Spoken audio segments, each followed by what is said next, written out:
CSRlive. Today we have with us Prerana Langa, CEO Yes Foundation, the social development arm of Yes Bank, which utilizes a very unique format of focusing on stimulating entrepreneurship and innovative use of media towards supporting social causes. Prerana, thank you so much for joining us today at CSRlive. It's a pleasure, Nidhi, and it's really exciting talking to CSRlive. Pleasure as well. So, Prerana, let's get started. I believe you had a very exciting event recently called Yes, I Am the Change. It's a filmmaking competition on social causes. Tell us about the journey of this initiative and what was the key motivation behind this idea when it was first launched in 2013? Right. So we really looked, Yes Foundation, the social development arm of Yes Bank, we really looked to see as to how we can play the role of a catalyst in the ecosystem. We saw that there was already wonderful work being done by a number of corporates in the area of education, health, skills, etc.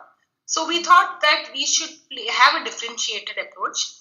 And looking at the gaps in the ecosystem, which was largely about, a lack of communication systems and resources for nonprofits, lack of attracting the right people, and access to funds.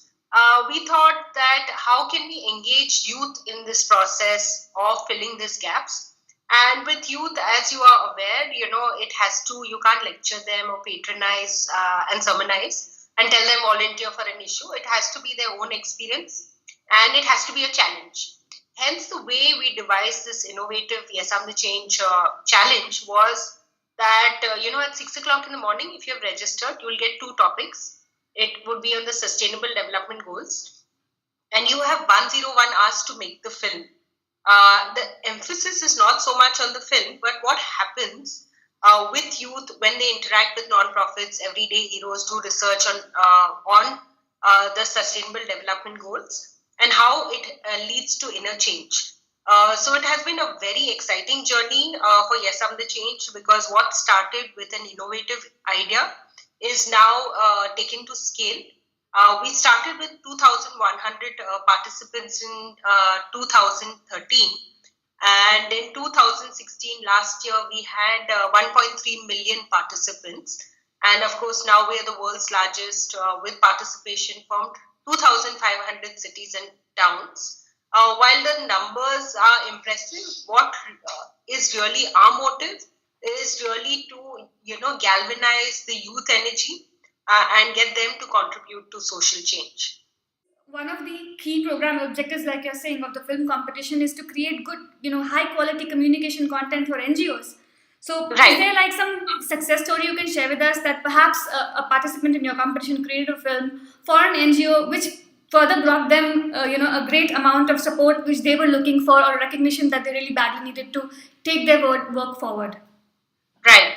So through this process over the years, we now have 34,000 films, and the good thing is these films are open source. So any nonprofit can use it, to promote their own cause, to fundraise, etc. So on a systemic level, there is a contribution to nonprofits, and individually, like I said, there has been tremendous ripples of change. Right from individuals now celebrating their birthdays at the nonprofit, to volunteering, to making films for nonprofits, to even starting their own initiative. So in fact, one of our participants, Ravi Iyer, he made a film on Roxanne Davar. Roxanne runs a shelter, 63-year-old in Kajjar, for terminally ill animals. It's called Probably Paradise. So she says that what Yes Foundation has given me is a moving visiting card, because if anybody wants to know about Probably Paradise, she shows them the film. So that's the best way to introduce.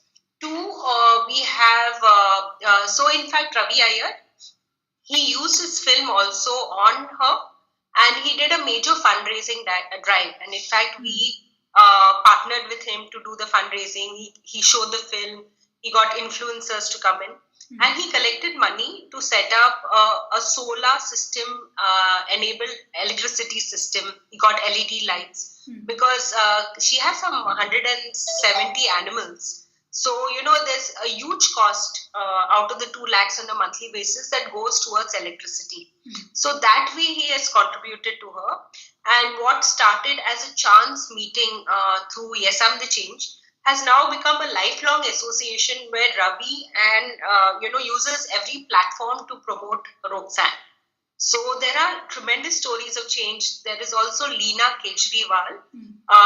She was a participant in 2014, and she made a film on Hamari Muskan, a non-profit that's working on trafficking and looking after or rehabilitating sex workers. And so, from the non-profits point of view, they were saying that we used to only get participation and we used to only get help from people in West Bengal. Now, thanks to Leena Kejriwal's film, Hamari Muskan is not only known in India, but it's known across the world. So there are people that came from UK seeing the film on the internet, saying that I want to visit Hamari Muskan and I want to contribute and I want to see as as to how I can be of help. So it's like very heartwarming to know the kind of associations and the kind of involvement of youth then with the non-profits. Right. So it's not just a filmmaking competition, it's like a catalyst for augmenting the scope of what an organization may already be doing. It just enhances their scope of reach. Right. Okay, so let's talk a bit about CSR. Right. As a CSR professional yourself, we keep reading various reports and analysis on CSR landscape in India. So CSR experts point out that the importance and respect towards CSR is somewhat diminished because most of the companies seem to be engaging in token CSR. They don't actually imbibe the spirit of corporate responsibility within the DNA of the organization. Right. What are your thoughts on that? In fact, on this, I don't completely agree because I feel there is a change. I see that it's moving from just being a token activity or something which is philanthropic or something that's only the MD's passion to a more mainstream program. I see a lot of companies now considering also it's now become part of the boardroom agenda where every company has to have a CSR subcommittee. You have the high level and the top management who are involved in CSR. And it has increased. Like in 2014-15, the spends were something around 6,500. And in 2015-16, it's already 8,300. Right. And the change that I am seeing is that it's moving for a one-off token initiative to a more longer-term programmatic initiative, which is aligned to the corporate focus areas. And people have even started like measuring in terms of the impact of CSR. So we do see a very positive change in CSR, and in fact, the CSR Act has only helped to give the direction towards that. Right. And speaking of impact measurement, do you have some kind of analysis or impact assessment in place with every year as you do your initiatives that you can perhaps improve and maybe increase its scope of impact? Right.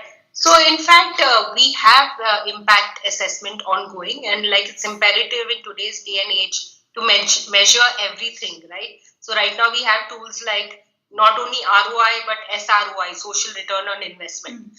So, all the numbers that I talked about, when I said we had like 3,24,000 teams and 1.3 million participants.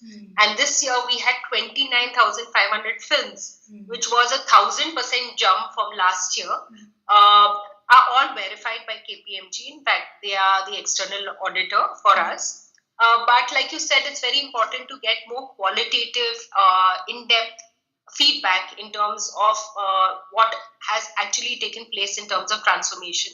So in fact, as we speak, an impact assessment is underway where we are doing some 100 interviews and we are doing focus group discussions in different cities to find out as to how Yes I'm the Change has changed lives and has created impact.